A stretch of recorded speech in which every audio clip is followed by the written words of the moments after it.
Oh, all right. Peace, blessings, enough love. Anyone can hear me? Yes, sir. Yes, All we right. can hear you. Wonderful, wonderful. All right. So let us Okay. begin.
All right. All right. Peace, blessings, enough, holy, plenty, a lot of love to all our global kings and queens in the house, and also those that are joining us there on the varied YouTube channels. We just want to thank you all for making it deep dive, globally changing lives. And also for those who have not heard as yet, or didn't hear before, or have not heard that our own brand ambassador, Marty DeGama, passed this afternoon. So we do give condolences to the family, in spite of whatever happened or didn't happen. We do send condolences to his family and his friends and loved ones. So moving right along, we'll be heading into our on passive deep dive, globally changing lives. And before we do, we're just going to offer a minute of silence for those who, um, you know, mourning the loss of um, King Marty DeGamo.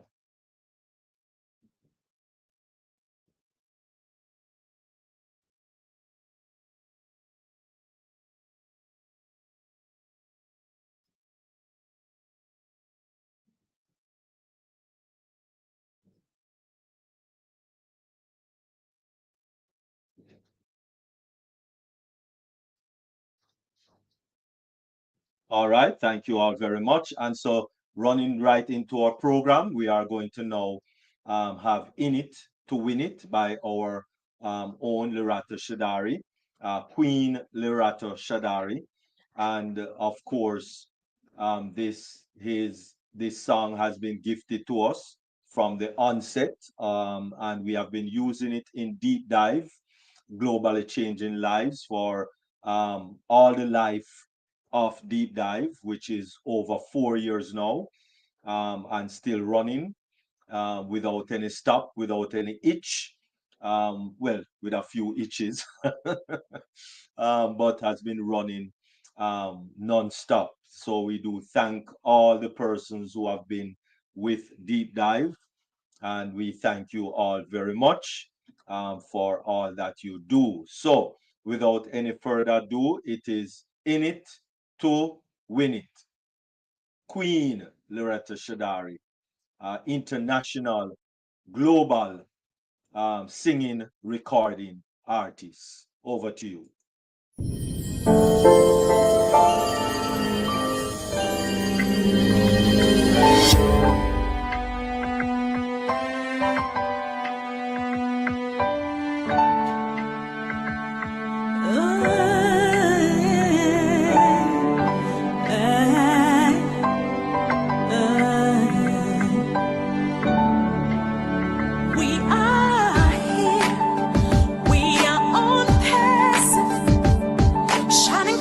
True.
next up is on passive.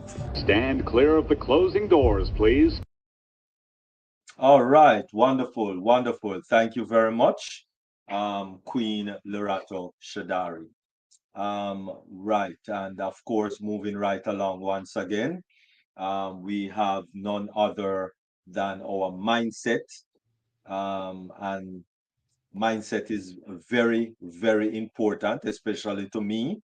And I have realized that persons are realizing that the mindset is very important because it not only take care of business, but it also take care of you in life. From once you are alive and living, you need to have a right mindset. You need to have a positive mindset in every area of your lives. All right. And so none other than our own um, queen, and most definitely with a naturopathic type of view, not the medicine, not the MD, but the ND, which is naturopathic doctor, Queen Jacqueline Warner, inspirational speaker, entrepreneur, long before on passive, of course, talk show host, and a grandmother of nine children, nine children. Oh my goodness! I listen. I I had one daughter, one dege daughter, and Queen Jacqueline Wanagan, nine grandchildren. My goodness. All right, wonderful. And so today, she'll be looking at most cancer are preventable. Most cancer are preventable. And so, without any further ado, our own naturopathic doctor, Queen Jacqueline Warner. Over Thank to you. you. Thank you so much, Dr. Derek.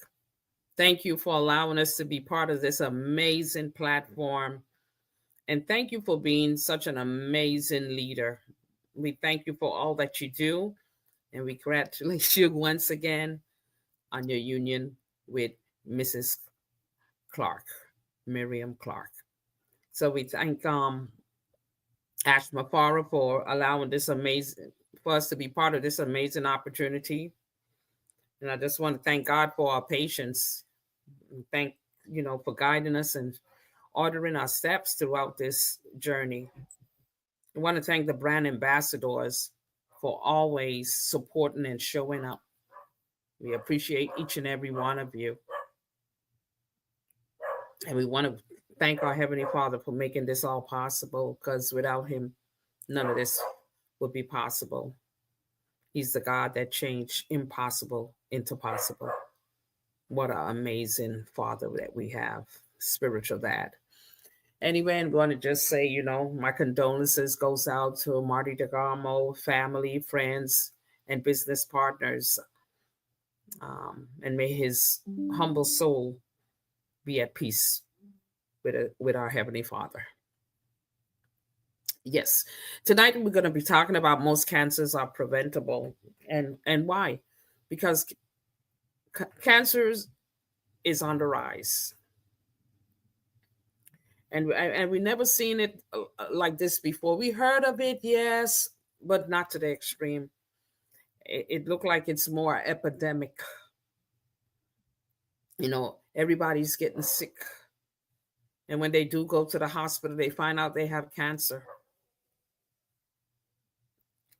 And it all falls upon each and every one of us individually, because the toxins do exist, and we can't control all of it, but what we can control, that's the part that we need to control. So tonight we're going to learn a little bit about the introduction regarding what I have here before me: the power of oxygen, the most important nutrient within our bodies.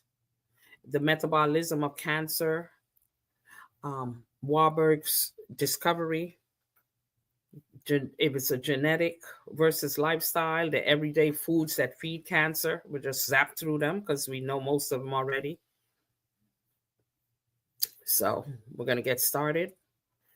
Cancer is not primarily genetic. You know, we will think, well, my mom had it, my dad had it, most likely I'm going to get it too. Well, walk away from that. Take that out of your mind. It is a metabolic disease. There's a famous doctor, I guess, actually he's a Nobel Prize winner, Dr. Otto Heinrich Weinberg. I think he's a German psychologist. And he'd actually discovered over a century ago, not just yesterday, not just 10 years ago, but actually over a century ago, that about 80% of cancers are preventable. So why are we dying of cancer today? His key finding was when oxygen itself, supply to the cell, is disrupted and blood becomes acidic, the metabolism shifts from cellular respiration, which is healthy oxygen-based energy, to fermentation, which is oxygen-free acidic energy. So you know when something is fermented, they do that with alcohol, they do that with beer, they do that with mucha, those things that we drink in mucha or ucha in those energy or drinks in the supermarket, you know. So that's where the fermentation comes from, because there no oxygen is needed for that. Okay. And healthy cells use oxygen. Cancer cells use fermentation. So the power of oxygen. Oxygen is life's most vital nutrient. We could go months without food. We could probably go a week without water. But only 3 to 4 minutes without oxygen, our life will not exist. We will be dead. Now, oxygen should flow into the mitochondria, which is the energy powerhouse of the cell. That's where the oxygen usually hangs around the hemoglobin. Okay. So when the mitochondria become dysfunctional, cells lose energy and they switch to fermentation, and cancer begins to thrive. And you know, cancer just doesn't come just like that. It actually takes place 10 to 15 years. So it's not something that just happened yesterday or 2 years ago. No. So here we go to the metabolism and cancer. Metabolism is energy, actually. It is how the food becomes fuel. Okay. And the mitochondria use the glucose to make the ATP, which is our body's energy units. Okay. But when the system breaks down, the food is not fully metabolized. Lactate builds up, acidity rises, and the cancer cells flourish. Remember, we are cellular people, and it starts from the cell. So we don't feed our cells the right stuff, then we got cells that are not healthy. And unhealthy cells makes unhealthy tissue. Unhealthy tissue makes unhealthy organs. And what you think comes? Unhealthy us. So you see, it starts from within. It don't start from the outside in. When we eat, we feed within. We don't feed outside. So we have to be so careful. Fuel matters. Our food determines the health of our metabolism. Okay. Now, Warburg's discovery, cancer cannot thrive in an oxygenated environment. Cancer cannot thrive in an alkaline environment. This means prevention is possible through oxygen, alkalinity, and wise food choices. Now, genetics versus lifestyle. Only 5% of cancers are truly genetic. 5% only. And that's genetic components. Okay. Genes are switches also. You can turn them on or off by lifestyle, by diet, and environment.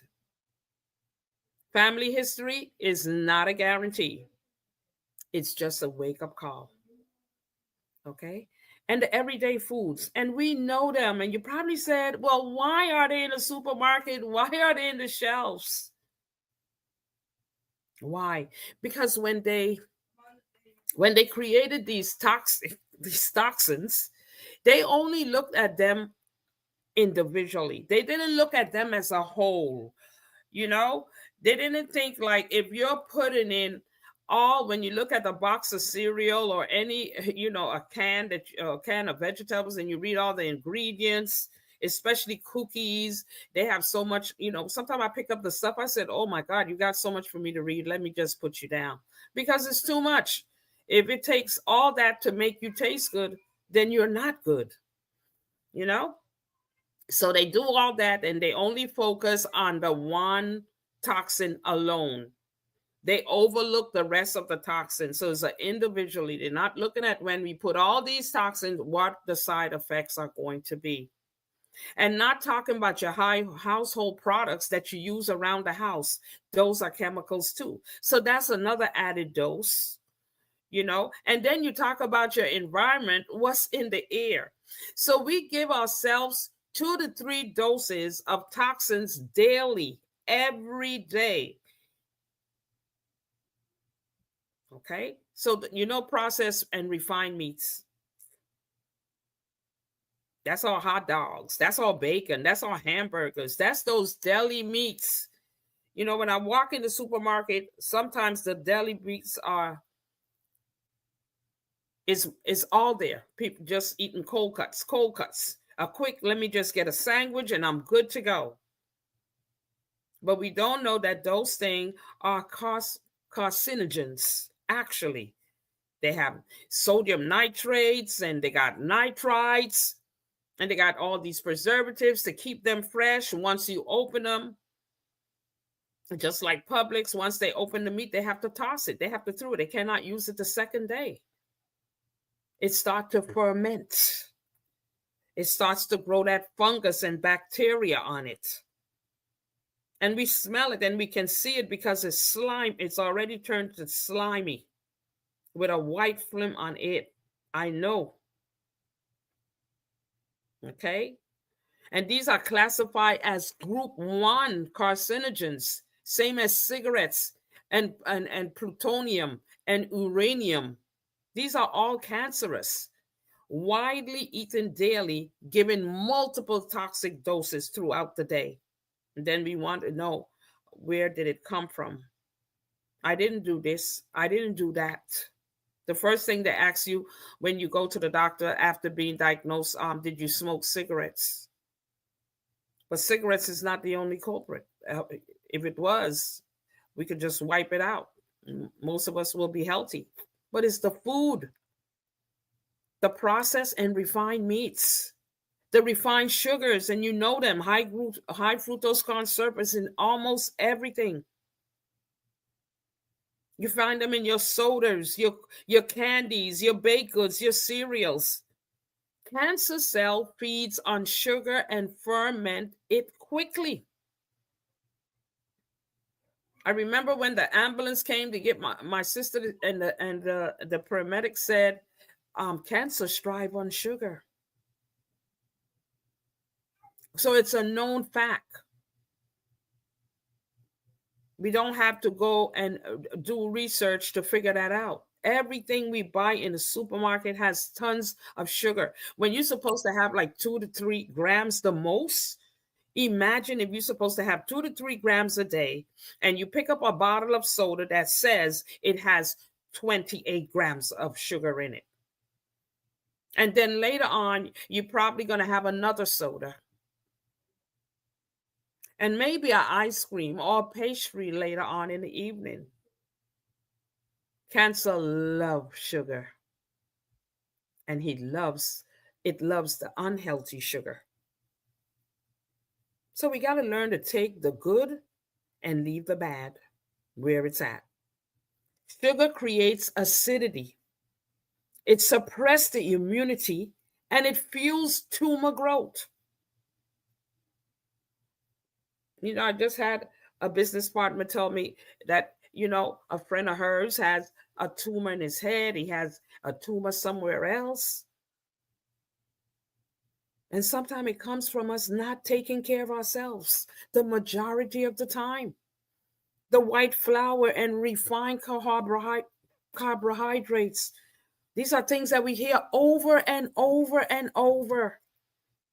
Bread, pasta, pastries, crackers, stripped of nutrition, quickly turn into sugar in the body. It spikes insulin. It is driving inflammation and cancer cell growth. We got to get it into our heads. We got to get it into our mindset that this is causing havoc. And sometimes right within our families and friends and business partners. And we notice artificial sweeteners, aspartame, saccharin, sucralose is marketed as diet, you know, or sugar-free or zero. But it disrupts the metabolism and it stresses the liver. Then you have a liver problem. They call them stage 1, stage 2, stage 3. Dialysis lasts. It's linked to headaches, neurological issues, and potential carcinogenic effects. The hydrogenated oils, the trans fat. Read your label. It tells you on there. You can't sue nobody because you know why? They're so smart. They put it there on the label. It's up to you to read it. You can't say, well, I'm going to go sue Heinz, you know, or Quaker Oats or any of those people because they have it on the label, even very small, even some Jewish products. You will think, well, oh, maybe their stuff is a little better because you will think they eat better and so forth, kosher. And when you pick up their stuff, it's genetically modified. It went through a process. When you pick a fruit from the tree, the only process it goes through is the minerals from the earth. And you pick it from the tree. It has no herbicide, no pesticide, and you can eat it from the soil that you are familiar with, not the ones that you're not familiar with. Okay? And these hydrogenated oils are found in margarine. People think margarine is butter. Margarine is margarine. Shortening, like Crisco. And lard. Fried fast foods. And packaged snacks that you give to your kids because it has they put a little fruit in there to make it look good. Make you think, I'm giving my baby something healthy. Those snacks are dangerous. And we're killing our own selves and our families. And we don't realize it. Highly processed create oxidative stress. It inflames our cells and it damages the mitochondria, a known factor in heart disease and cancer. Don't talk about farm-raised fish. I mean, there's some places I know in Burkina Faso, I know they're farming some fish, but they're probably doing it differently. They're doing it through the river or whatever. But these things have tanks, and the most bacteria and and fats is in those tanks. And the fish is probably eating off its own feces. So they are fed on natural diets. They are injected with antibiotics and raised in a contaminated waters. And we've never been to any of them but farm raised. You think it's better than the ocean? It's better than the waters that God created, even though they infect those too by dumping their filth in them and the plastics. Accumulate toxins like PCBs and dioxins, both linked to cancer. Why you think cancer is like a vine running through the earth? More than a vine, it's almost like a river. Lacks the healthy omega-3 balance of the wild caught fish. Wild caught fish. You go in the supermarket, they're supposed to label them. If you don't see no labels, don't buy it. Because if you got to ask, that means it's not there. Simple as that. Don't fool yourself. Don't deceive yourself. Dairy products, they're corporate. They create mucus, the same mucus that Dr. CP talked about. They're loaded with growth hormones, antibiotics, and casein protein. They increase the IGF. That's one hormone, which it stimulates cell growth, including cancer cells. Also, acidic forming in the body, these dairy products. You know, it always reminds me when I look at the movie The Alien, and when he opened his mouth to eat his prey, and all that slime and acid is there. That's what's helping him to digest the human body, the acid.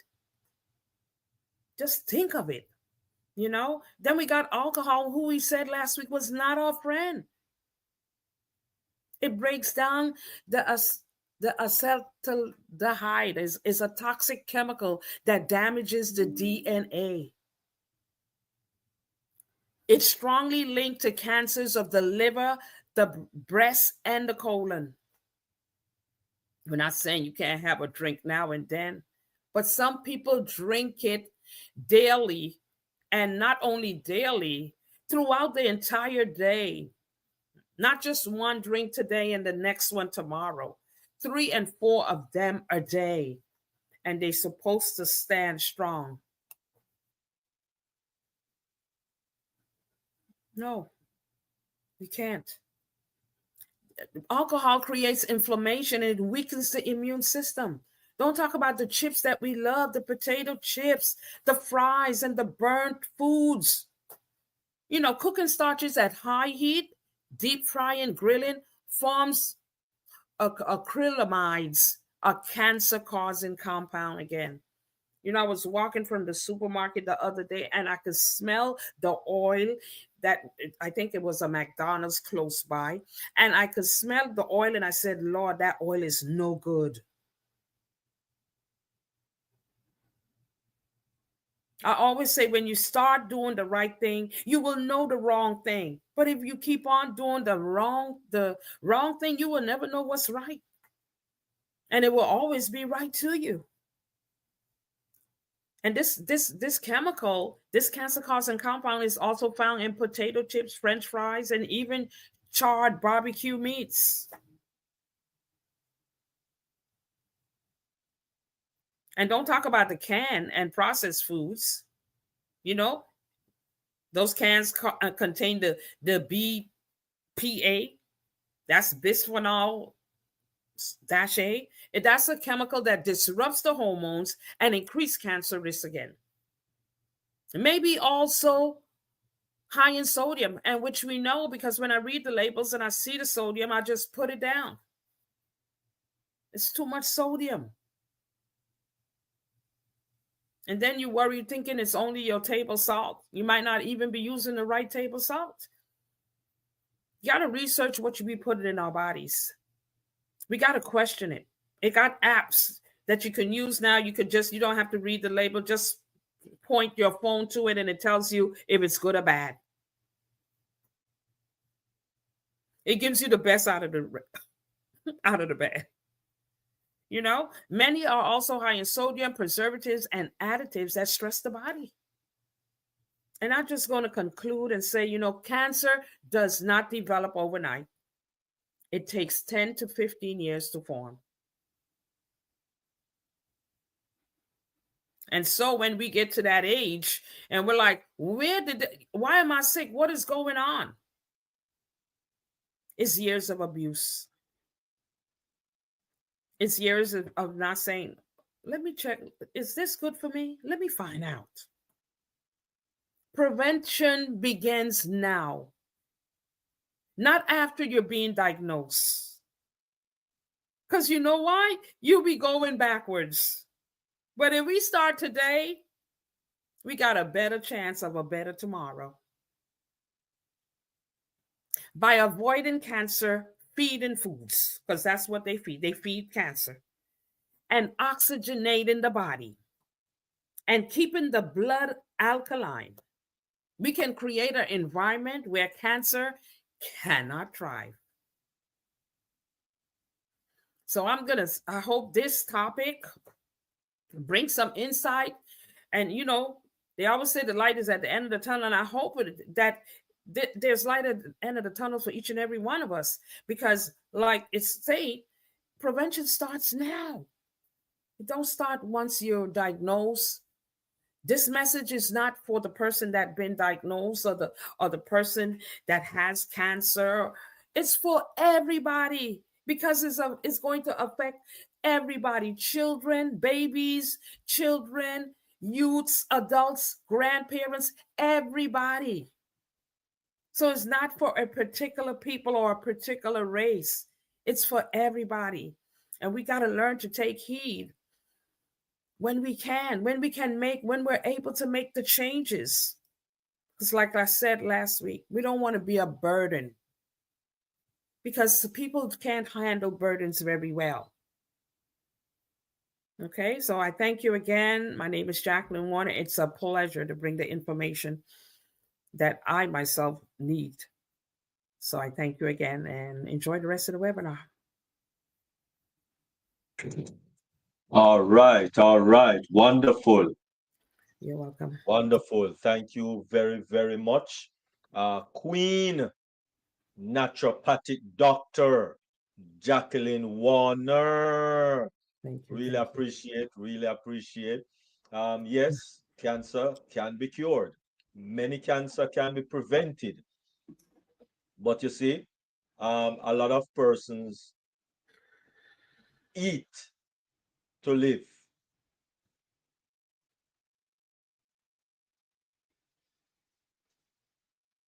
Or I should say, a lot of persons live to eat. Live to eat. They just eat, no matter what it is. But we should eat to live. Don't live to eat. Eat to live. All right? And so don't just put everything that come across your mouth, in your mouth. Basically. All right? And you will be better off, really and truly.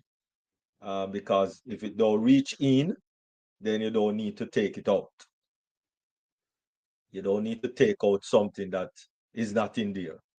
So don't put it in from the get-go. All right? And you see, God can restore if we are faithful. Let us be faithful so that He can restore our health back to where it's supposed to be or near to where it's supposed to be. All right? Wonderful, because majority of disease can be cured.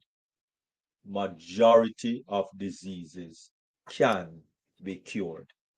All right, but you have to be willing to do what is needed to be done. All right, wonderful. Thank you very much, Queen Jacqueline Warner. You're welcome. That was awesome. All right, So Queen Dr. Benny, I know that Queen Dr. Benny want to say something, especially on this topic. Over to you, First Lady Queen Dr. Benny. Oh, thank you so much, King Dr. Derek, for giving me this opportunity. Uh, Before I proceed, I want to really welcome everyone here. Thank you all for coming. And as you know, in JW, I want to say there is no one like our Heavenly Father for bringing us together this evening. Uh, Despite the fact that our brother is gone, um, I would say it is with a deep sorrow that I extend my heartfelt condolences on the passing of our beloved brother. Oh, We have lost not only a visionary, but also a guiding light whose dedication, wisdom, and compassion touches all of us. Brother Marty legacy will continue to inspire us, and the value of him instill will remain a foundation of our journey ahead. So may our honor of Brother Marty's memory by carrying forward the vision and commitment that defined his leadership. Our thoughts and prayers are with the family, especially his beloved wife, the loved ones, and all who mourn this great loss. May our brother Marty so rest in perfect peace. yes, indeed. Okay. Um, Queen JW, when it comes to this cancer thing, I know that it is somehow it is curable. A lot of our people are suffering of this cancer because we're not obeying the rules, right? um, as we all understand that cancer is a large group of diseases that with one thing in common. They happen when normal cells become cancerous cells, and it does multiply as well as it spread, right? And your genes send the instruction now to your cells, like when to start and stop growing. For example, normal cells follow the instruction, but cancer cells ignore them. It does ignore them. And cancer is the second most common cause of death in our country, United States. But fewer people are dying of cancer now than 20 years ago. Early detection and innovation treatment are curing cancer and helping people with cancer to live longer. I notice a lot of our people, they are using sorry, they are eating food in the can, which means they don't want to cook, right? So they rather eat in the can. I don't know if they understand. They don't. I don't really know. And because they are lazy, they don't want to do that. Now, Queen JW, I just noticed that I have a co-worker of mine who I believe he will just buy that the green vegetables in a bag and warm it in the bag and eat it. I say, wow. I mean, they don't just want to cook. I say, no, well, it is their problem if they die, right? But I will do my best. And then you talk about sugar. If you don't know, it is very difficult, but I'm trying. Do you know you cannot believe it that well, I know that you may say I should not drink coffee, but no sugar, no sugar. So I am trying. I know that Dr. Derek will be happy this time that I am not using sugar. I'm trying.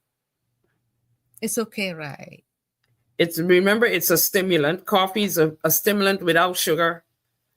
The sugar is just added troubles, but it's a stimulant and it can stimulate organs that don't need to be stimulated. So you have to be very careful. I mean, try not to drink it every day. Okay. Maybe every other day or every week. Oh, It's not good to be drinking it. No. are you serious? Yeah, that's Man, another topic. another trouble. Hey, guess what? There is a mushroom coffee that I've been drinking and just a scoop, but I don't put sugar there. But now that you say I'm not supposed to drink it every day, No, I'll not try every not day. to. I hope I should just think, make sure, don't drink every day. Thank you. You're welcome. I just want to say, astonishing mindset. And just like King Dr. Derry said, you are our own doctor.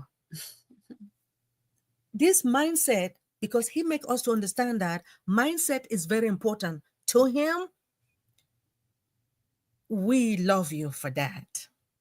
And Thank you. thank Thank you. you. I love So all of you. you do? Of course, you're my brothers and sisters. Yeah, thank you so much. You're welcome. All right. Thank you, King Dr. Derek, for the opportunity. All right, wonderful. Thank you, thank you, thank you very much. All right, so moving right along, is there anyone else that want to say something? All right, I guess not. All right. So the raise hand supposed to be in the center top of your screen on the toolbar. The toolbar is at the top with meeting. So if you look at the top in that middle section where you have mic, camera, speaker, raise, and view, right? It is raise. That raise hand is right there. So you can actually raise your hand. All right. So, okay, moving right along.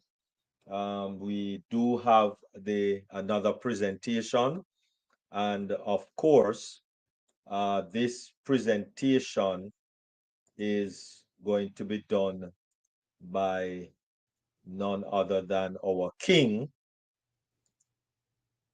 Timothy Ferguson Jr., right? Mhm. And of course, you'll be looking at the concept of the financial needs analyst. The concept of the financial needs analyst. All right, that is a heavy duty topic, of course. And so let us get a pen, paper, um, chalkboard, whiteboard, slate, lead pencil, crayon, whatever you need to jot down your questions or jot down your comments, because he's a trusted leader, a mentor, and personal development coach. He has extensive background in health and fitness. He's also a business and leadership development and finance for over 20 years. He has proven to be an excellent teacher, motivational speaker, drawing an attraction from his audience by the way he engaged them, unlocking long-term unanswered questions, renewing long-lost hope. And of course, he's a financial specialist. And so at this time, we are going to bring to the microphone with his presentation none other than King Timothy Ferguson Jr. And if you look at the description in the YouTube, you'll actually see his website and his phone number and his contact information, and it's also on the flyer. So over to you, King Tim.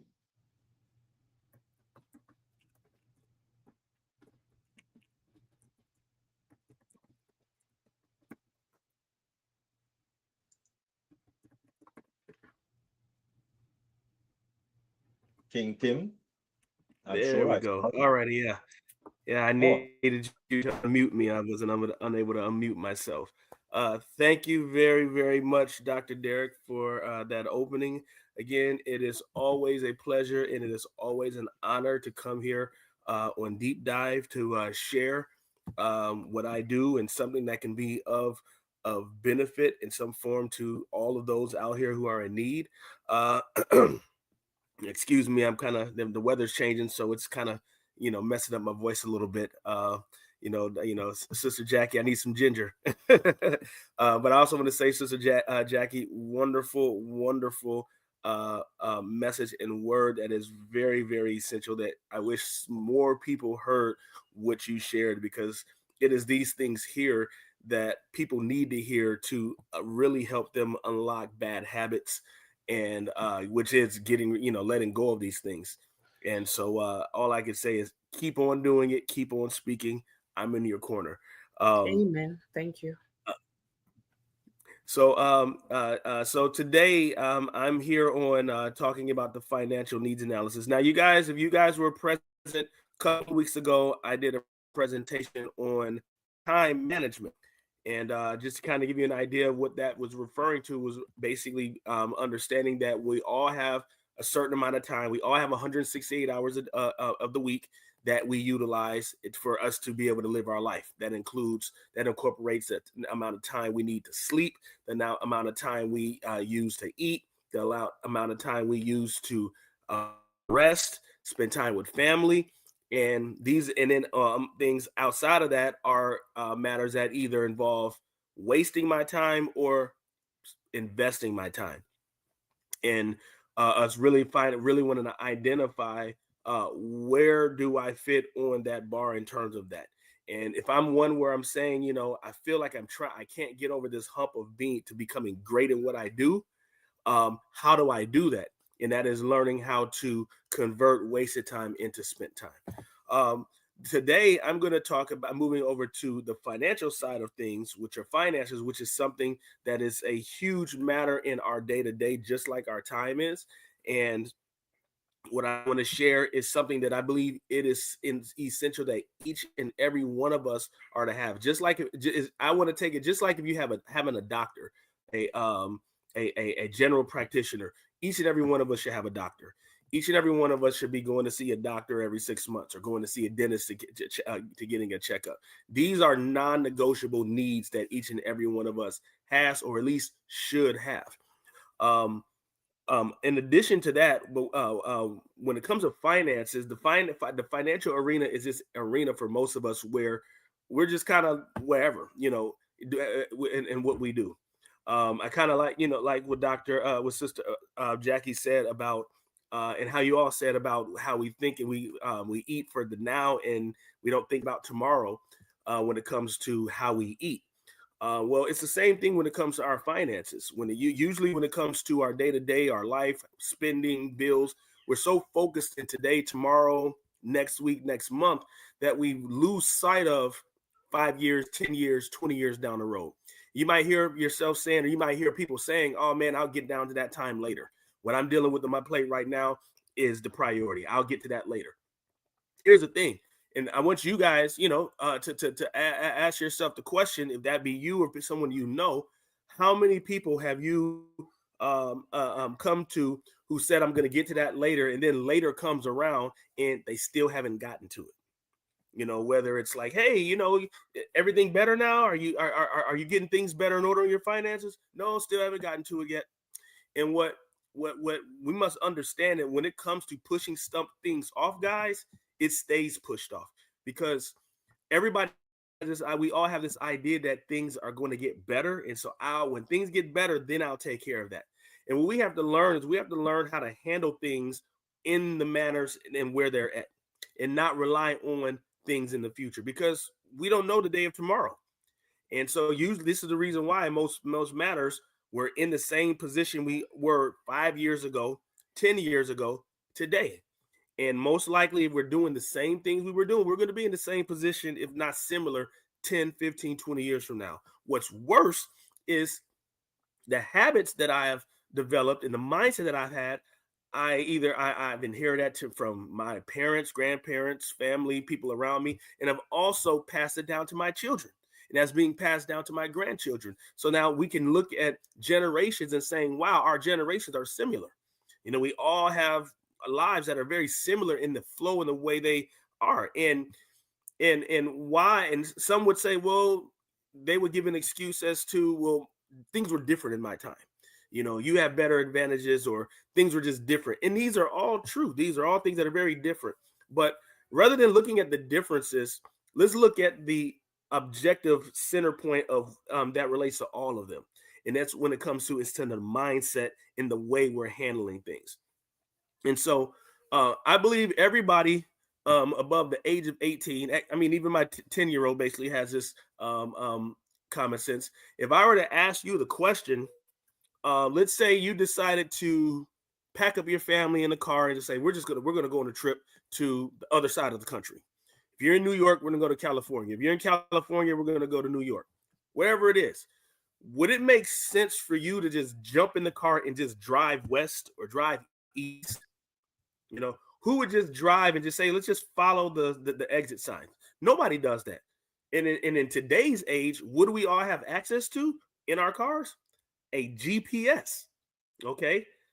That's replaced what a regular paper map was, but basically we have a GPS where we can go ahead and we can put the address of where we're going into that GPS, and it's going to map out how we get how we're supposed to get there, the fastest routes to get there. It'll even show us the areas where there may be detours to explain it to us why we're going different ways than where we may initially go. And then it also tells us how long it takes for us to get there. That's the greatest thing. You can say, man, you know what? No, rather than say, oh yeah, you know, it takes about 14 hours to get there. You can map it out and it'll say, oh, I'll get there in 9.5 hours. And so it removes probability from that equation, but it also removes the chances of missing exits, detours, all of these things that cost you time and money. When I say money, I'm saying it's costing you money because you're spending more. You're on the car driving longer, so there's more gas being used, everything. So we all can agree that having a GPS to go about our physical destinations is essential, a non-negotiable.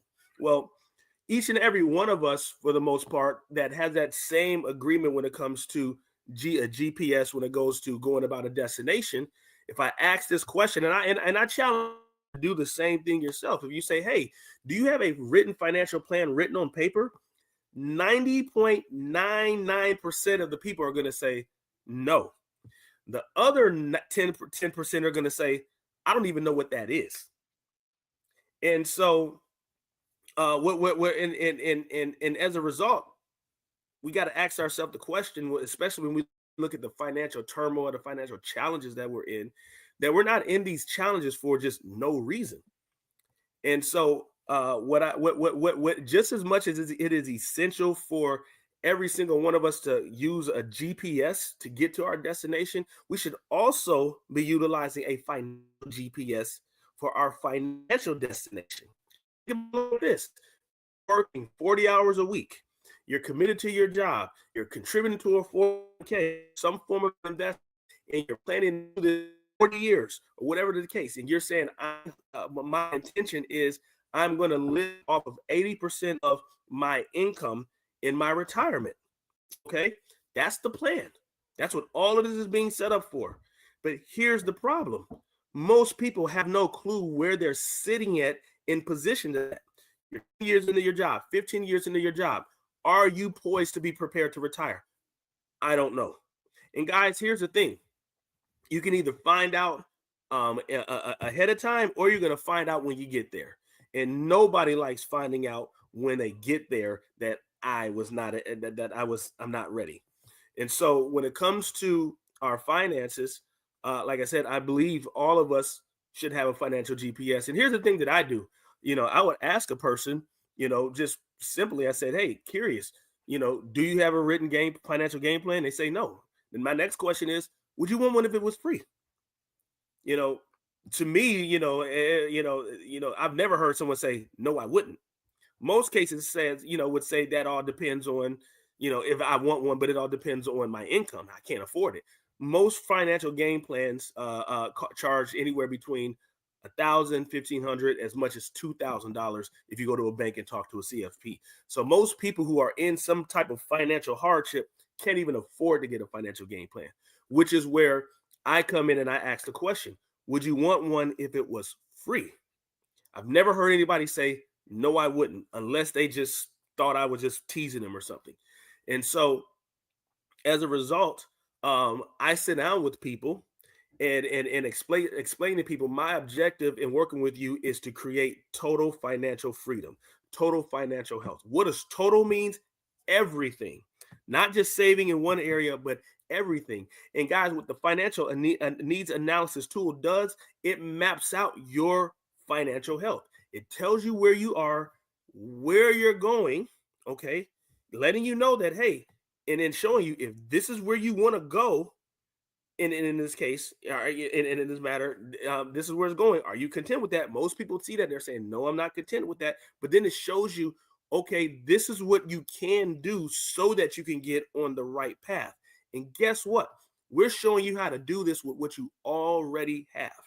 Okay, that is the greatest part, because the next thing people will say is, well, that'll be great, but man, I need to make some extra money in order to be able to fulfill this shortfall. Let me ask you a question. Have you ever been in the GPS, taking a GPS, and when the GPS pulled up your route, it said something that made you feel like, you know what, I need to rent a van instead of driving in a car. A car is not going to get me there because I need a van. Has anybody ever had that kind of situation? You know what? The vehicle that I'm driving is not going to get me there unless the vehicle itself is in poor condition and is just not drivable. The point in my matter is whether you're driving a car, a minivan, a SUV, doesn't matter. If you're driving and you're following that GPS, you're going to get there in that same time. So I say that to say that when it comes to the financial GPS, this is not something that requires something that you need to have in order to get it written out. This is something that you do with what you already have, and it is being fulfilled with what you already have. Now, guys, you've heard enough from what I've said here. I want to show you the example of what that is now on paper. Sorry, what that looks like on paper. I'm just going to share my screen with you guys, and let's see, my entire screen. This is the new matter with me this year, so I'm just new in the platform. So okay, and I hope that this works out where you guys can see this, what I'm showing as well. Okay, can you and now, okay, guys, can you see my screen right now? Because I know this is a different matter from Zoom. Up. So if somebody can tell me if they can see that. It's coming up. Okay. It's spinning. It's coming up. It's spinning. Still spinning. Yeah. Okay.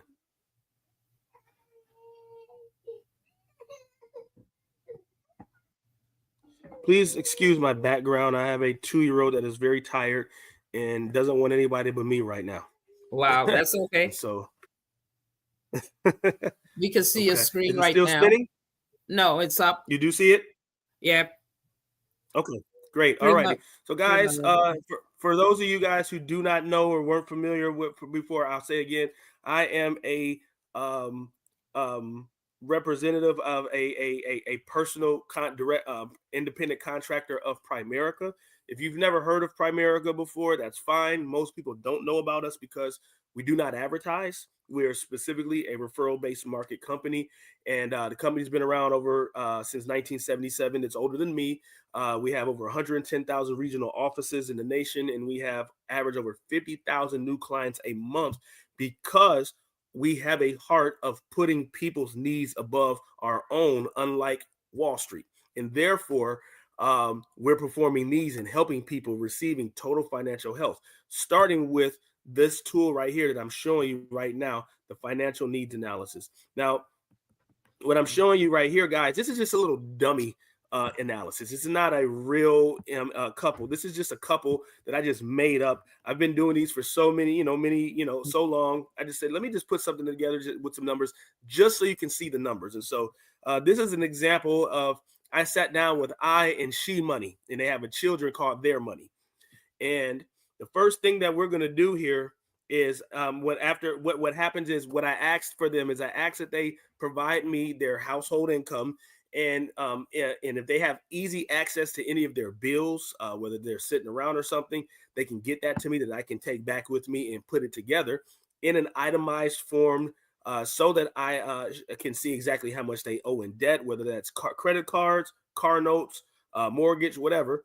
And also some a breakdown of their monthly expenses. And so when they provide those things for me, I input this, and I asked a couple other questions. Where they're working, if they have a retirement plan, whatever they give me, I provide that. And so what I have here is, I'm sorry, I skipped ahead of myself.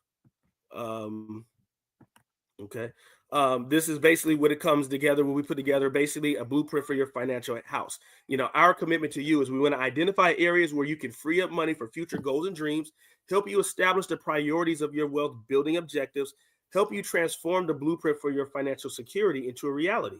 And so this includes, the financial house includes income management. So we're here to help you fund shortfalls that we may find, saving management, debt management, and protection management. And we do all this, again, with the resources that you already have.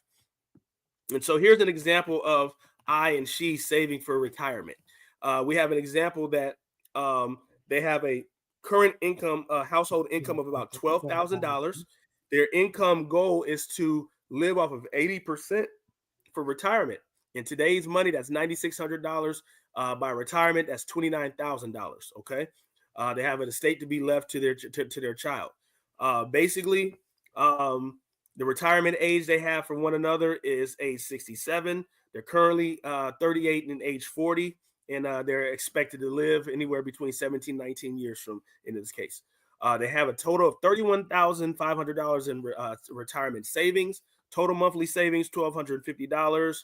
Here's their employer contributions, their personal contributions. All of this is at a 3% rate of return, inflation rate, with a 8% rate of return, and that'll be a 4% during retirement. Now, here's where this starts to get where it shows. So we show them where they stand at based on the information they provided us, that in the assumptions used in this analysis, that they will not achieve their retirement income of $9,600 per month due to inflation. Their projected income will need to be $29,600 per month for the first year of retirement. So to meet their retirement income goal, they'll need to accumulate $6,727,674 by I's retirement age of 67. This is your financial independence number. Now, guys, when I show people this number right here, I say, listen, this is going to make your stomach sting a little bit, okay? You see that, because when it comes to the matters, most people, we don't like seeing our numbers on paper because we know they're bad and we know that's not what it is. And so we really don't want to look at it. So when showing them this, I let them know up front, this is going to sting, okay? But don't worry. This is just the first page, okay? And so because now we offer them some ways that we can do this. So say one way that we can accomplish this is to personally save $1,500 a month, which is about $793 more than they're already saving, and at a 12%, that's 12.7% of their income. And if they earn a lower rate of return, they may need to save a little bit more. Don't be discouraged. A shortfall is not uncommon. In addition to saving more, you can change your retirement age, income goals, Social Security rate. We can do all of these things, okay? And so what I show here now is we show our financial independence number, showing that basically these are the numbers when we put it all together for them. This is what it is, guys. I'm not telling them what we think it might be. I'm telling them that based on the numbers that they provided me, this is what things are going to look like. If you retire at age 62, age 67, age 72, that's what these numbers are going to, what they're going to look like. Okay. And this is everybody. Now, here's the results. This is something that's really interesting. Okay. We show them that right now with your total monthly savings, employer contributions, right now, you're at a $2,358,262 shortfall. To meet your goal at this point, you know, is we need, I'm sorry, to meet your goal, you need an additional $2,358,262. Okay. So I asked them, do you want to meet your goal? No one says, no, I don't want to meet my goal. Yes, I want to meet my goal. Is it possible? I wouldn't be talking to you if it wasn't. Okay. So this is basically just kind of giving some graphs showing what these things, what their goal, what they have is going to look like, and what meeting their goal is going to look like. Okay. Now here's the thing. This is where we get it. Remember, I mentioned I grabbed some information from them. I get some debts. I asked them for their bills. If you have your, you know, credit card statements, bank statement, loan statements, mortgage. I asked for these up front so they can take back. And so right now, we're looking at it. They basically present to me, they have 7 debts. They have they have 3 credit cards, 2 car notes, a furniture loan, and a new home. And guys, by the way, buying a new home takes a huge hit on your financial house. Most people don't think about it, but when you buy a new home, that shakes everything up. And so when you buy a new home, getting an update on your financial needs analysis is essential. Okay. So when we put everything together, we show them, we added everything up that they have a total of $345,000. They're paying a total of, on average, 7% interest rate. Their minimum payments is about $33,542 a month. They pay an additional $170 based on the credit cards. So that's a total of $3,712. And basically, their projected payoff of these debts is October 2078. Wow, that is a long time. Okay. Projected interest paid is around $762,150.71. And guys, listen, I'm not showing them something that I say, hey, if you do this, this is what it's going to be. I'm showing them, excuse me, I'm showing them this is where you're headed. This is you being in that car saying we're going to New York and we're just driving. We don't know exactly how we're going to get there. We don't know how long it's going to take. We don't know the detours. Please excuse me. Nothing. This is just what it is. We showed them their debt to income ratio. Okay, they're at 30%. Most people look at the debt to income ratio and they say, hey, I'm below 50%. I can buy a home. I'm in good standing, which is correct. Yes, you are in good standing. But looking at the numbers there, saying it's going to take you, what it's going to take you changes everything. This debt to income ratio at 30% means nothing when we look at the big picture. So here's where this gets cool. Okay, we have a debt resolution result where we're saying, we're showing people that, okay, currently right now, you guys will be out of debt by age 83, your wife by age 80. To meet your goal, and what we're going to do for you with, please excuse me, with the money that you already are using, you're going to be out of debt by age 41 and age 39, okay? What are we talking about here? Let's look at the numbers here and compare apples to apples. The interest you're going to pay currently is about $762,000. The interest cost avoided, 0. It's going to take you 53 years to pay off this debt. What we're going to do with that very same amount of money, okay? You're going to pay only $156,000 in interest. You're going to avoid over $600,000 in interest. Your projected payoff date is no longer 53 years, but now 11 years, 41 years, 9 months sooner. Okay. And so when we look at their total monthly payment of $3,712, I want you guys to recognize this: the $3,542 plus the $170, which is the $170 is just the additional payments that's going on top of their Visa cards, their credit cards. They're paying $3,712 a month. On both of these guys, you see that they're paying $3,712 a month. Now you're looking at yourself, you might be saying to yourself, okay, how is that possible? You know, are we doing some kind of, how is that possible? Real simple. Here's the thing that I said, actually, let me move on real quickly. So don't stop here. What we're sharing to them is saying, once your debts are paid off by age 41 and 39, consider saving the $3,712 that you're paying in debts. Consider saving that and spend that towards investments. And if you were taking that very money that you're paying towards debts and you invested that every single month, this will provide an additional $3.8 million by I's retirement age of 67.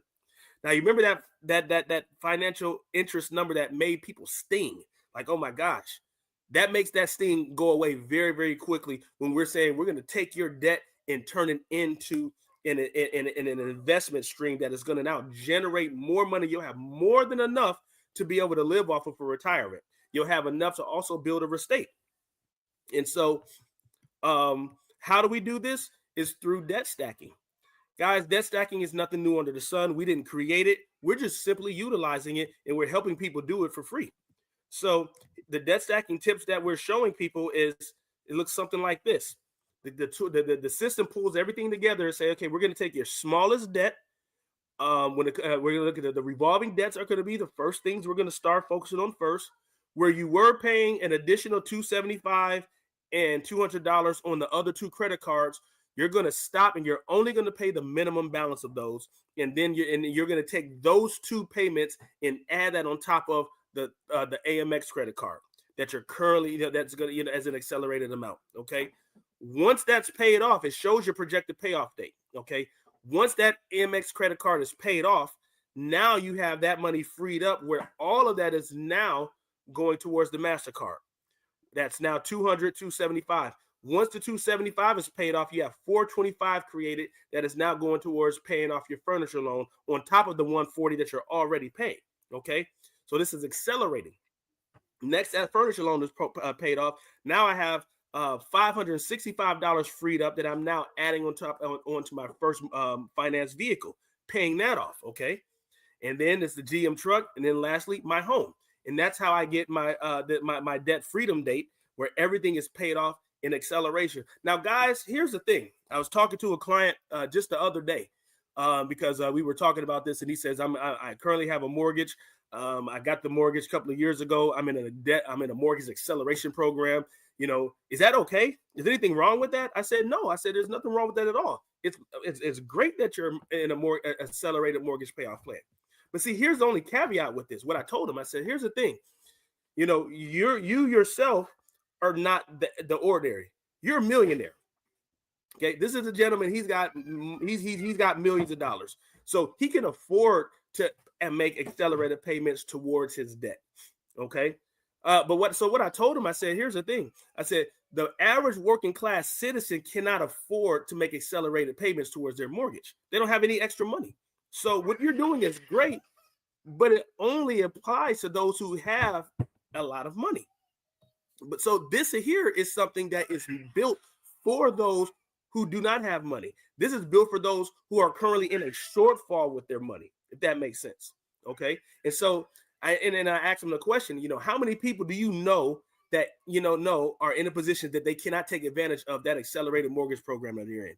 I know a lot of people. And how many of them would you like to have been able to take advantage of that? I would wish all of them could. Well, guess what? Here we have it right here. And so from there, we're talking in a matter now where he's basically lining everybody up to saying, okay, to speak to him so you guys can take advantage of the very same thing that I'm able to take advantage of. But now it's no longer associated to the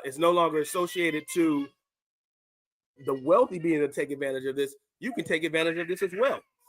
And so we're showing people in the working class that you can be millionaires by retirement. And that go from there, you create an estate, your children that is passed on, they're millionaires, takes it to become multimillionaires. The Bible says it is the will as believers that we are to create an inheritance for our children's children.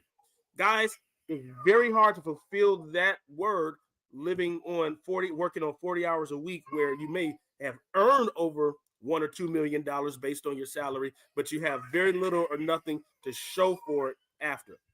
Okay. Again, please excuse my background right now. So as you see there, we're showing them now they're going to be millionaires by retirement.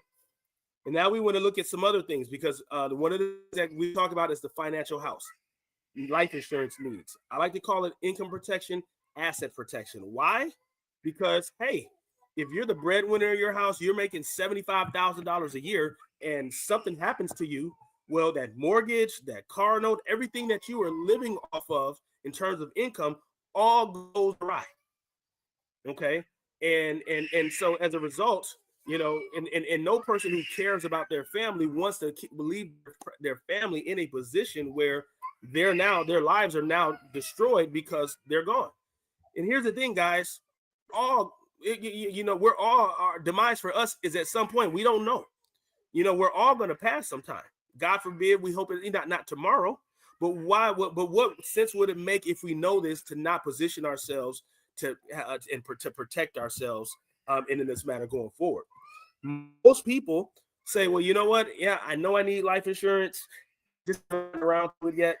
Other people, I need life insurance. I can't afford it. You know, and then there's a third class of, yeah, I don't care. Now, I don't think anybody on this call falls into that third class of saying I don't care. If you have a family, if you have love in your heart, you're not going to fall into the I don't care category. So what we're showing now basically is showing them about life insurance needs. Again, why do we need the life insurance? To be a hand protection for our investments. They're younger, the life insurance that they have, they're the asset.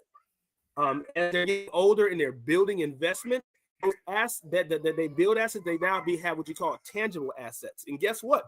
By the time they hit retirement, they really may not need the life insurance anymore. Okay, what is insurance for? For the need, because if something happens. But so if I have the tangible assets, we're good.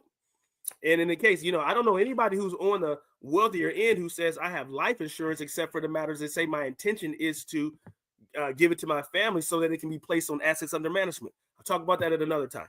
Okay. But anyway, we're giving a goal, basically showing what they need in order to provide income, giving them in total their life insurance needs, and then we provide that for them as far as what they need. And this is again what I was telling you with the theory of decreasing responsibility, as we explained to them. People, you're younger, age 29, you're funding things, you need life insurance. Okay.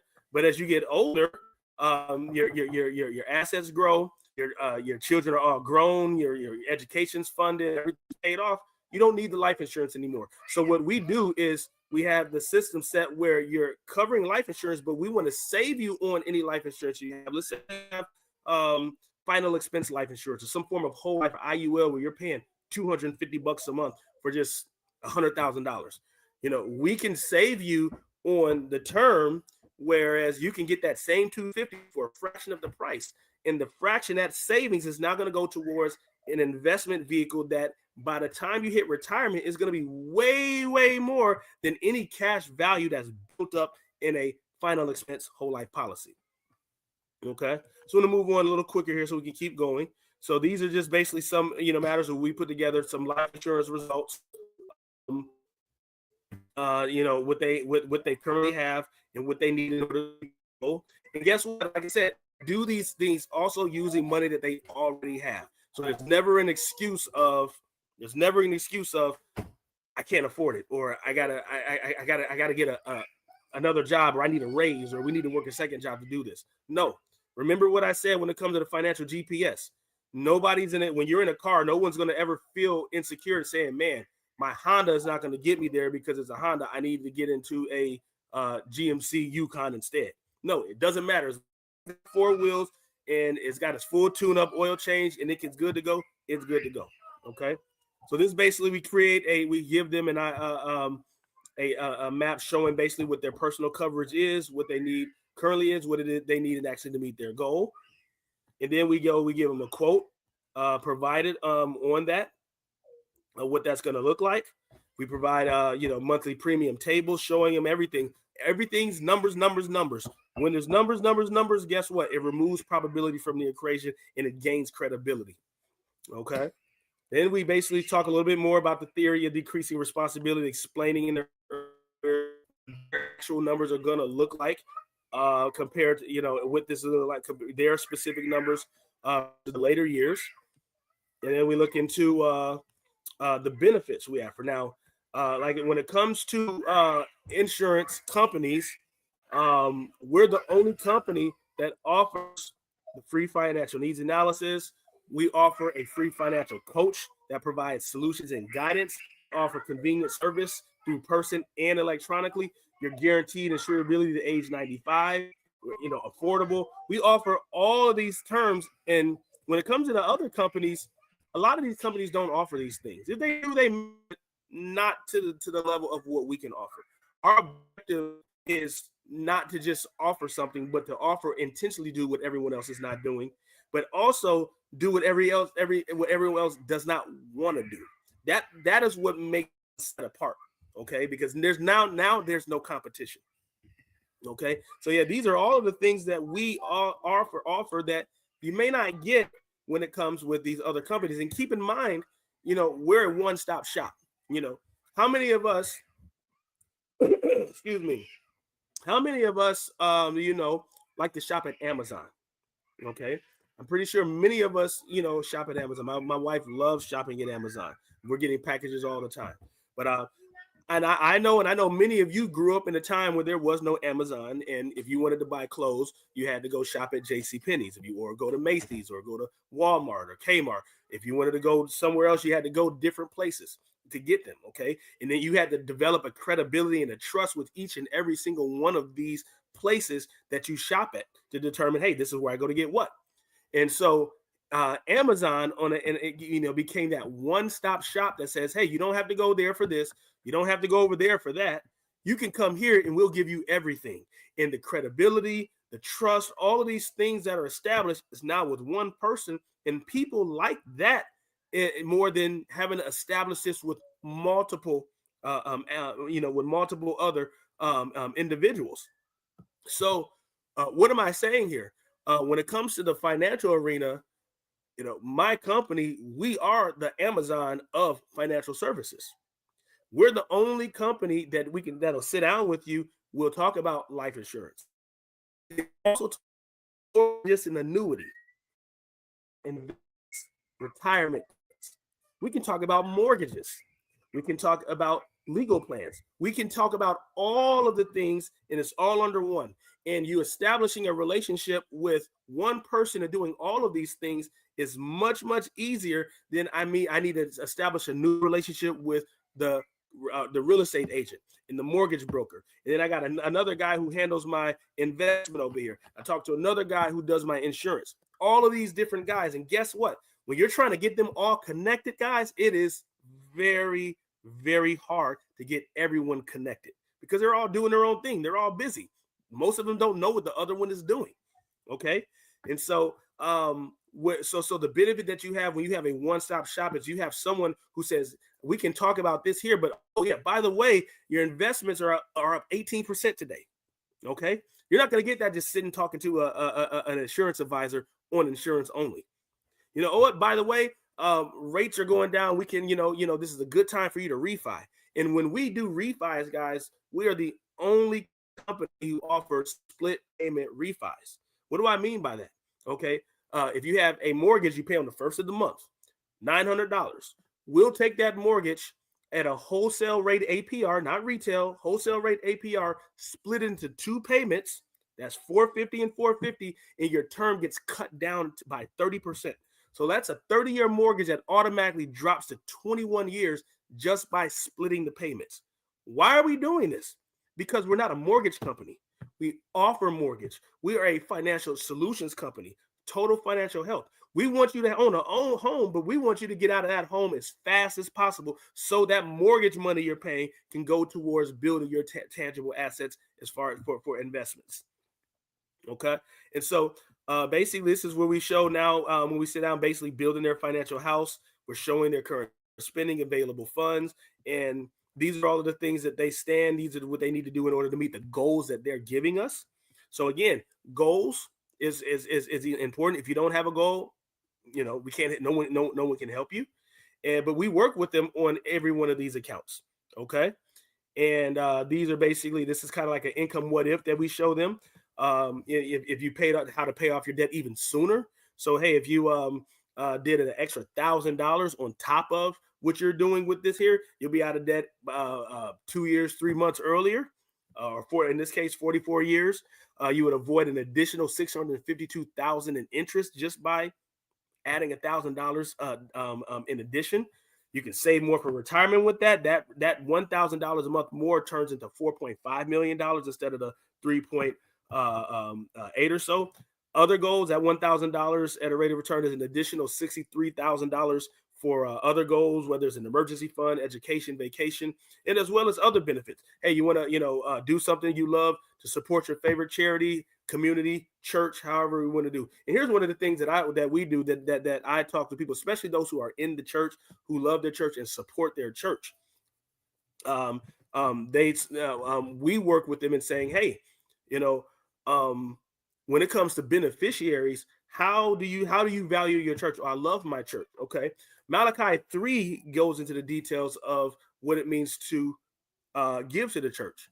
And so because of what we do, working with people, not just on life insurance, but changing people's lives through the church, through their church, they basically write policies for them where they're giving their church 10% or 5% as a beneficiary to, cause. They're all going to pass one day. So what happens is now the church that is one who's always who's on the regular is having funerals, people passing away, and in this case, and on a normal, they might get maybe $500 in terms of people donating and sewing on the accord, or $1,000. Now they're getting $5,000, $10,000, $15,000 for every person of their church that passes away. It flushes the church with money. Now the church can now do all of the things that it's in its mission to actually fulfill it. They can be a blessing to the communities. They can help one another. The pastor's mission, the people's mission, what they want to do, their money and their heart now are matching, all because we've shown a way of turning the trajectory of your money. That's it. Changing the trajectory of it to now your money and your heart can now meet for the first time.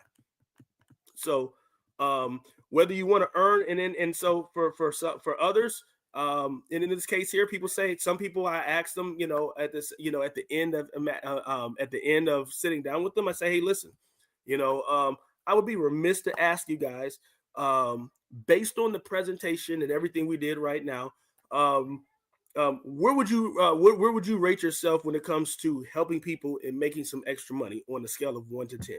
1 being not my thing, 10 being, oh man, I love it. And whatever they tell me is basically where we going. Some people say, oh, I'm like a 5. I say, okay, you know what? That's problem. I greatly appreciate that. Thank you. I just want to let you know up front, I'm never going to talk about this again. Okay, fair enough. If they're like, oh man, I'm an 8. Awesome. Well, okay. Well, here, I would love to talk with you at another time to share more of what we do and how we're helping people. Okay. Why am I doing this, guys? Because I'm only one person. All righty. And when it comes to booking my schedule, I'm talking to people. I can only see so many people at so much in so much time. And as a result, I need help. And so, and I'm not in a place of desperation where it's just like, oh, I'm looking just for anybody, but this is like, hey, look, if there's a match of somebody that's out there that's saying, hey, I'm studious, coachable, I want to help people, I want to make some extra money in this account. I'd love to learn more about this. And in that case here, I say, I would love you to learn more. I would love you to be of help to where you can help me, because there's more people out here that are in financial need than I can handle on my own. And I hate looking at a list where I have 500 people I got to call and I can't get past 50 because I'm getting more people coming in. And now I got all of these people that have yet to have been addressed, or I'm talking to somebody, I'm calling them like 3 or 4 months later. And it just kind of feels like the momentum of everything just kind of dwelled down. So I have a team where it's like, man, here, I have leads. Contact these people. Let's contact these people. Okay. And the great thing about it is it's all done in a way where it's trained, scripted. You're not doing anything based on your ability or anything. It's all solo in a matter of what we show you what to do. Very, very simple. We have, and like I said, as a result, the objective of that objective is and being fulfilled, we can fulfill that objective. And so whether you're, like I said, are looking to earn a little extra money part-time, start a business, we offer freedom to make those decisions. Freedom from your job if you want to fire your boss, freedom to be a business of yourself, or let's say you're already in business and you say, I want to add a financial arm to my business. I deal with people in money. And one of the things that my mentor always says that I said I'm going to have to take, he says, right now you're in a business, you're already selling hamburgers. The easiest thing to do when you're selling hamburgers is offer a fry and a Coke. That's the easiest thing. So this is not taking away from what you're already doing, but this is something, hey, an arm we have that we can do in addition, which is only a benefit to that business person because they can retain more clients. They're gonna that sets them apart from their competition. Multiple things. Okay, but I want to move on from there. Just getting back onto the matter of the FNA, and what we show here is we showed them this is all the information they entered. So if there's ever a case in the matter like did you enter the right information? And it's just like, hey, I'm showing you this is all the information where you've entered. Now, if I put something in here, any of these numbers incorrectly, let's go over it and let me know. And if it's wrong, I'll make the adjustments. And when we make the adjustments, I'll rerun the analysis and it'll be updated. Okay. And so these are just basically just the resolutions, the analysis for everything we're putting in, data they entered, and on the back of end of things.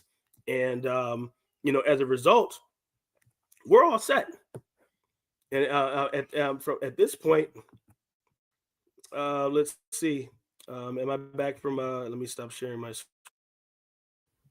At this point, they're in.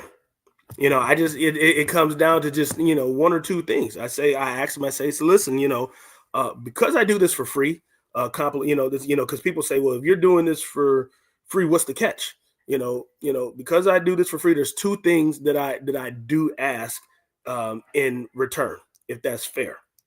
One, if I put together this plan and you're like, Tim, man, this is awesome. Wow. I never saw this before. This is really, really cool. I love this. Awesome.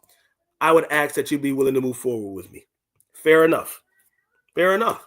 Two, I always offer my way out. Hey, if I put this together and you're like, man, this is some crap. I saw something like this before. I'm straight. Your breath stinks, whatever. I'm not going to ask them of that. Usually they kind of laugh and stuff in this case. And as a result, I'm giving them it's the way out because, hey, I want this to be based on you. And the second thing I would ask them, I say, listen, if you see this as a benefit, that you see this as a benefit for you, I ask that you don't keep this a secret. Sound right? Sounds fair? Sounds fair. And that's it. And now the matter is we're going to now put together the game plan. This is what we're going to do. So here's the next step. And we're going to work with them, getting things open, getting accounts opened, getting these things started. And I'm going to work with them all the way through from point A to point Z. And the greatest part about this is the financial literacy tool that they're going to get. So when we sit down, they're going to be learning something new about finances, new about their money, not so that they can go around and school people, but so that they have a trust and a confidence about this, that they know this is right. Because I tell all of my clients, hey, you get into conversations with people, don't argue, don't school, let them know, come talk to me. Okay. Not anything, just come talk to me. I'll handle it from there. And fair enough. This is, again, the reason why we have what we have. This is why we are averaging 50,000 new clients a month. This is why the company is rated number 1 in life insurance. These aren't numbers that people just paid or we pay people money to do, because we are doing something that is endearing, something that people need, and actually fulfilling these needs. People are coming over. And so it's been a huge blessing for me. It is a blessing that I can be a blessing to others. And I want to take this matter that for everybody that is on this call, everybody that is on YouTube, I want to continue to be a blessing to you as well. Let me say this before I close. When it comes to finances, and we all know this, we got to build relationships. No one is ever going to be comfortable talking to somebody that's considered a stranger. I know I wouldn't personally. Okay. Selling a life insurance policy does not require a relationship. That's a transaction-based matter. But when we get into the matter of these financial needs matters, it is a relationship-based matter. And so I make it a priority to establish a relationship with those that I look to be my clients. And so whether it's whether it's we talk on the phone for about 10, 15 minutes just to get to know one another, get an idea of what their interests are in this matter, and going from there is the start. But the whole point of the matter is we get the ball rolling. If it's, hey, I just gave him a call and we just talked and we talk a little bit, but building that relationship. They're asking questions. Salesmen don't like questions. So you call them and ask questions, it frustrates them. Most of the times you ask them a question, they're going to give you the same answer over and over again. Okay. My account is no, I love questions. Write as many questions down. I tell my clients all the time, write them down on paper, just in the case that when we sit down, you forget and you're like, I can't remember what I was going to say. Write them down. When we talk, ask questions. So allow me to endear you with wisdom, knowledge and wisdom on finances. Any question that you have, we have nothing to hide. My objective is not to sell anything. My objective is to make sure that your finances is in the best position possible. I sit down with people and take a look at everything. I say, listen, you have an amazing plan. You're great. You don't need me. You know, consider it that you got from a second opinion from a professional that you're going good. That is the difference. And if there isn't, hey, I'm showing you apples to apples. Here's some fallacies of what you currently have that we can address. Okay. And, you know, as a result for your best interest, I'm pretty sure you weren't aware of these things and I want to help you with these things and then we go from there. But again, my business is a relationship-based business. So why am I saying all of this, guys? Because I know I'm I've been on here for, a few times. You've heard me speak, but as a result, and in this case, you guys don't know me. And so that block of saying, well, yeah, it's all great, but I don't know him, is still there. I wouldn't expect anybody to say, hey, can you help me in that case here? But we got to start taking baby steps. And so what I would say with that is, guys, Dr. Derek has my information in the chat, my phone number in the chat. I'm available, all day. If I'm unavailable at the time, I'll let you know. I'll be right back with you shortly, or let me another time that you are available so we can sit down and talk and chat. Get to know you, get to know your customer. Or like what I say, what Dr. Benny says, which is what we follow as well, the know your customer rule, KYC. And so I want to thank you guys for this time. It is always a pleasure. I hope that everything that I shared with you was what was essential and very helpful. And listen, even if you didn't learn and retain 80% of it, you don't have to, because the objective of what I do is repetition. You hear it, you learn something new every single time until you become more, just like everything else. So again, Dr. Derek, I thank you. Love you guys. Jackie, Sister Jackie, Dr. Benny, everybody, it was a pleasure. It is a pleasure. Thank you.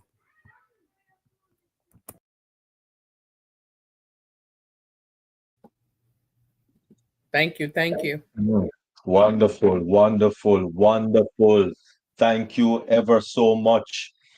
King Timothy Ferguson Jr. Really appreciate that. Was an awesome presentation on finances. And we do have Queen Violet with her hand up already. So over to you, Queen Violet.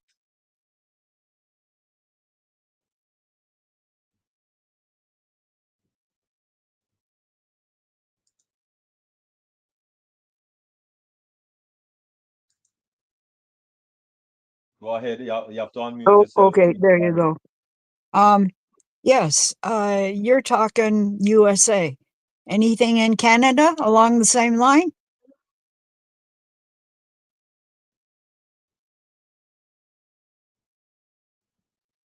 Hello? No? You have to unmute yourself. Okay, sorry. Okay, I can mute.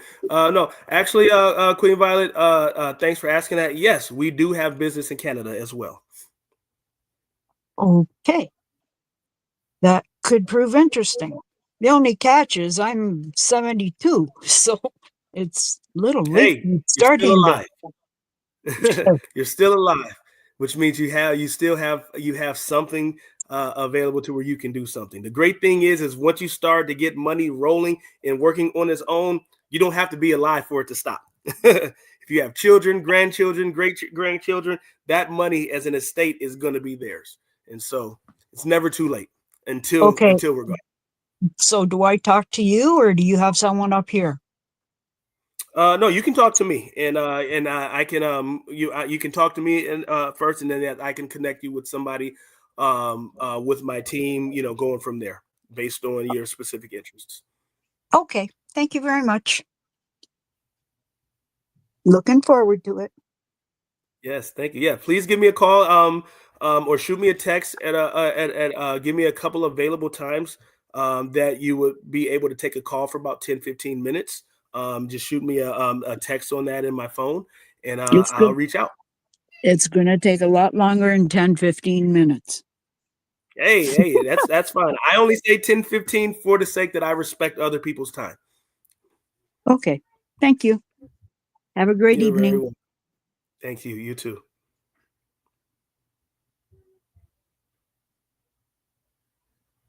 All right. Anyone else?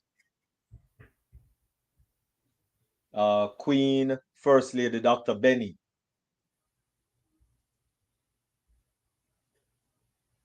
Go ahead. At least I raised my hands up. Isn't that something? At least I tried. First, I want to say excellent presentation. Thank you so much. Queen Violet made a statement about her age. When it comes to this life insurance, if you're older, do you pay more money? Thanks for asking that, Queen Dr. Benny.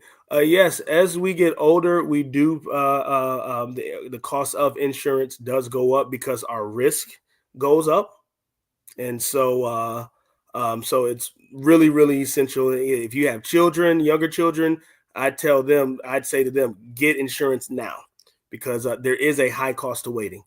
And so other things that are associated to it and why the risk goes up as we're getting older is because I believe Sister Jacqueline can account is that when we're older, we're more prone to chronic illnesses. We have more problems. And so, yeah, that leads us to being high risk. Now, women are less high risk than men are, but these are the case matter. And I believe, Sister Violet says she's 72. So on the insurance side, she would not be qualified for the life insurance because life insurance ends at age 70 for the term up to age 80. But for most individuals that we work with who are older, they do have tangible assets. And what we do is we work with them in their tangible assets to help them become self-insured very, very quickly. Can I make a comment? Sure. I do have $150,000 life insurance. Are you saying that it stops at 80? No, our thanks for asking that question. Our term policy, we have it goes up to 35 years. And so those who are in their 60s approaching retirement, based on the age they have, at least they can get up to 15 to a 10-year policy. And so age 70 is like the cutoff of that. Now, if they get the policy at those times, we have what do we call decreasing term to age 100. So they can get that policy and they can keep the policy to age 100. But if they're past the 10 years, they would not be able to qualify for a life insurance policy. Okay, so I understand that it is valid until I die. So, even if yours sounds like final expense, whole life. Whole life is life insurance, age to 100. Oh, okay. Hopefully, I don't live that long.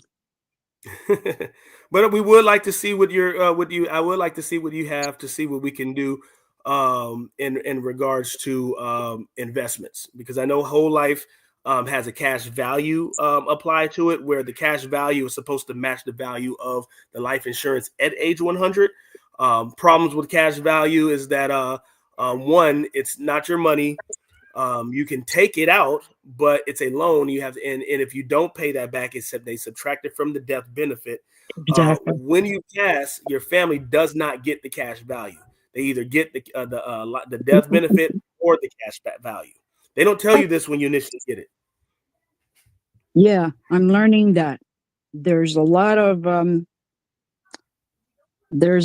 things these days that sound really great until you sign up for it, and then you find out, oh, wait a sec, you didn't tell me that.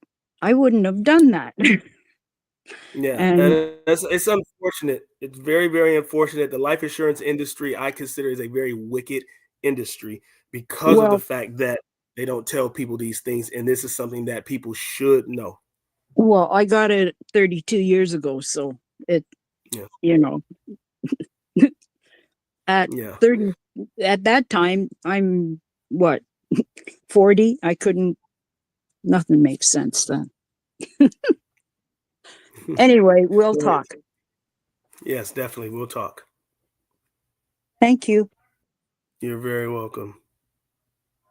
King Timothy, you make us to understand that, well, for the life insurance, that there are certain life insurance that ends at, let me say, 100. So if I die at the age of 120, then what happened?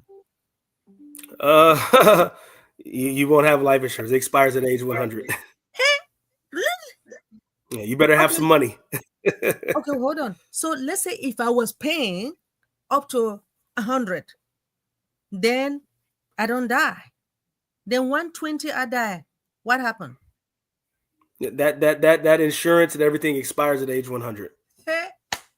Think about it like you drive. You have a vehicle where the warranty expires at 100,000 miles, and you're at 200,000 miles. All right. This is the reason why it's very, very important that we do not focus on life insurance, but we focus on total financial health, because the thing that you should be doing is investing and building a tangible portfolio so that when you're age 100, 104, you have way more than enough money to be able to bury yourself and to be able to give back to your family. And that's the objective. If we show people that, I show younger people that, hey, at $75 a month, you open up a Roth IRA at $75 a month at a 9% rate of return. That's $900 a year. That's about $39,000 totally contributed by retirement. They'd have over $300,000 invested by that time. Way more than the $100,000 life insurance policy. If they made that 75 was $150, that's close to that. That's more than $750,000. Wow. So when we put the numbers on paper, and you see the numbers and you look at them, you can't ignore it. You can't say, okay, this is that. You'll see that these things don't make sense. The reason why they sell those kind of policies is because the insurance salesmen make much more money on it. They make way more money on it, But like I told you, our objective is not to make money. Our objective is to help people. And so being able to help you and doing things in a way so that you're better off, because like I said, yes, age 100, you have nothing now. It's like that warranty's expired. So everything that goes wrong in the car, you got to come out of pocket. But let's say if you had now something that was to, despite the warranty, you actually had money built up to where, okay, I have a funnel to be able to fund my car expenses, then hey, I'm okay. Excuse me. Thank you so much. I wouldn't take too much of your time, but we really appreciate. Look, wait. Sometimes some people, they buy the life insurance and they don't inform their relatives, right? So let me say, if I die and my relative, they don't know that I have the life insurance, it means that's it, right? Dr. Benny, that's a very great question. I'm glad you asked that, because yes, this happens all the time. Mother passes, grandmother passes, and the family's going into their house looking for that life insurance policy like a needle in a haystack, because you can't call the company and say, hey, my mother died, we need the money. You're locked out. They were like, we don't know that. We don't know who you are. We need the life insurance number. We need whatever. And so what I do specifically is, with anytime I eat, especially sitting with older people, I always ask for, contacts and referrals. I always ask for beneficiary, contingent beneficiary, and 2 emergency contacts. and as referrals. And these are non-negotiables of people that we need to contact and sit down with. And when I reach out to them, they'll reach out to them and then put me on the phone and say, hey, your grandmother is opening up this life insurance policy or whatever this is. She's listing you as the beneficiary. I want to set a time where I can sit down with you for about 25 minutes to tell you what you are being listed as, who I am, and how you can get my information. Because if you have my information, you now have access to that. Thank you. I appreciate this. So the time will come, I will talk about it. I appreciate you. Thank you so much for your presentation. Thank you for coming. We hope to see you again. Bye-bye. Thank you. Thank you guys very much. Thank you.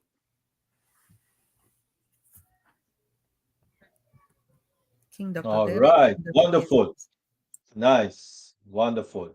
All right. We do have Queen Yvonne Reed.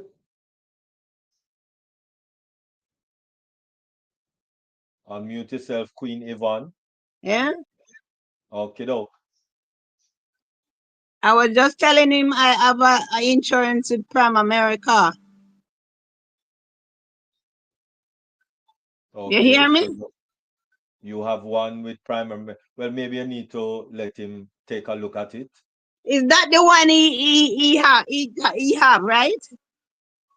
Yes, yes. Yeah, I have one with Prime America for many years now.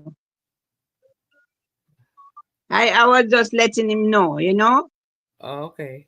All right. Don't forget his Okay, numbers cool. on the flyer. So that Numbers, where is it? it's on the flyer that Dr. Same Derek flyer that you posted. click on the link. Oh, on the link. Okay, thank you. Okay, Right. His information is on that flyer. okay. So just give him a call Yes, and he'll take a look at it and see if yes. it's it's Yes, okay. thank you. All right, cool. Yeah. Where's the link? His Where is the link? information on the The one you flyer. sent On to the me, flyer. right? Right, Dr. Derek? Yes, yes, yes. Okay. The flyer that I sent to your Queen Violet, and you click on the link to join this meeting. All his information is on that flyer. Okay, thank you. Okay, though. All right. All right. Anyone else? Anybody else?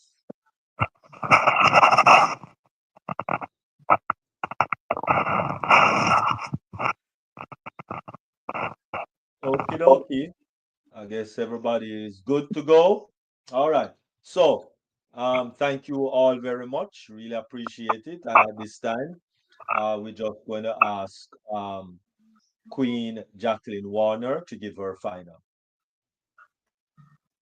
And yes, thank you so much, Dr. Derek, and thank you, King Tim Ferguson Jr. for that amazing presentation regarding our finances. And thank you for that analysis. And thank you for your answers to the questions that was asked. Because I wanted to know too, at 95, I guess that's it.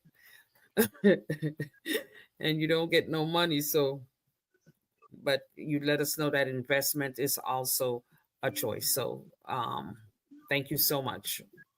I look forward to talking with you about some of those things. Well, my closing thoughts this evening to all my brand ambassadors. Cancer is not just a disease. We have concluded that it's not genetic. We concluded that it's a metabolic issue. And it only takes place when fermenting, no oxygen is getting into the cell per se. So cancer is not just a disease, it is a warning about what we eat, what we breathe, and how we live. Now, Mr. Otto Warburg showed us that cancer is preventable, but it requires knowledge and action. And if we don't take action, then we will perish. You know, our Heavenly Father in Hosea chapter 4, verse 6 says, "My people are destroyed for lack of knowledge." And it's not like yesterday when our parents didn't know and they couldn't teach us and now we don't know and we don't know where to find the information. It's not available, but now it's available. It's at our fingertips. I call YouTube the second Bible. You find anything you want there. Nothing is hidden anymore. We have more than access to everything at our fingertips. So today we have the knowledge. Now we must act. So we can choose oxygen, which is the most important nutrient of them all. We could choose life, like Queen Dr. Benny will say, because we want to enjoy the apples. We want to be around for our grandchildren. We want to enjoy the abundant life that God has ordained for each and every one of us. So let's choose prevention and let's start today. So I thank you so much. I appreciate each and every one of you. Thank you for your support and enjoy the rest of the webinar. Thank you, Dr. Derek. Back to you. All right, wonderful. Thank you very much, Queen Jacqueline Warner. Go ahead, Queen Yvonne Reed. No, I was just telling him about I joined the insurance. That's it. Okay, though. All right, Yeah. cool. Yeah. All right. All right. I think he has dropped off.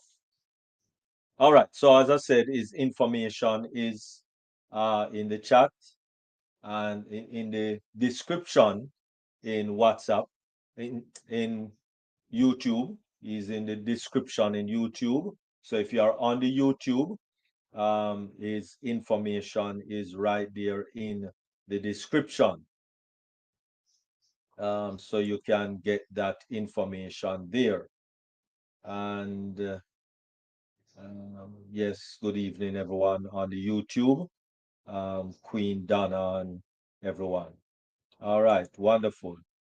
And so we just want to thank each and everyone for joining us today.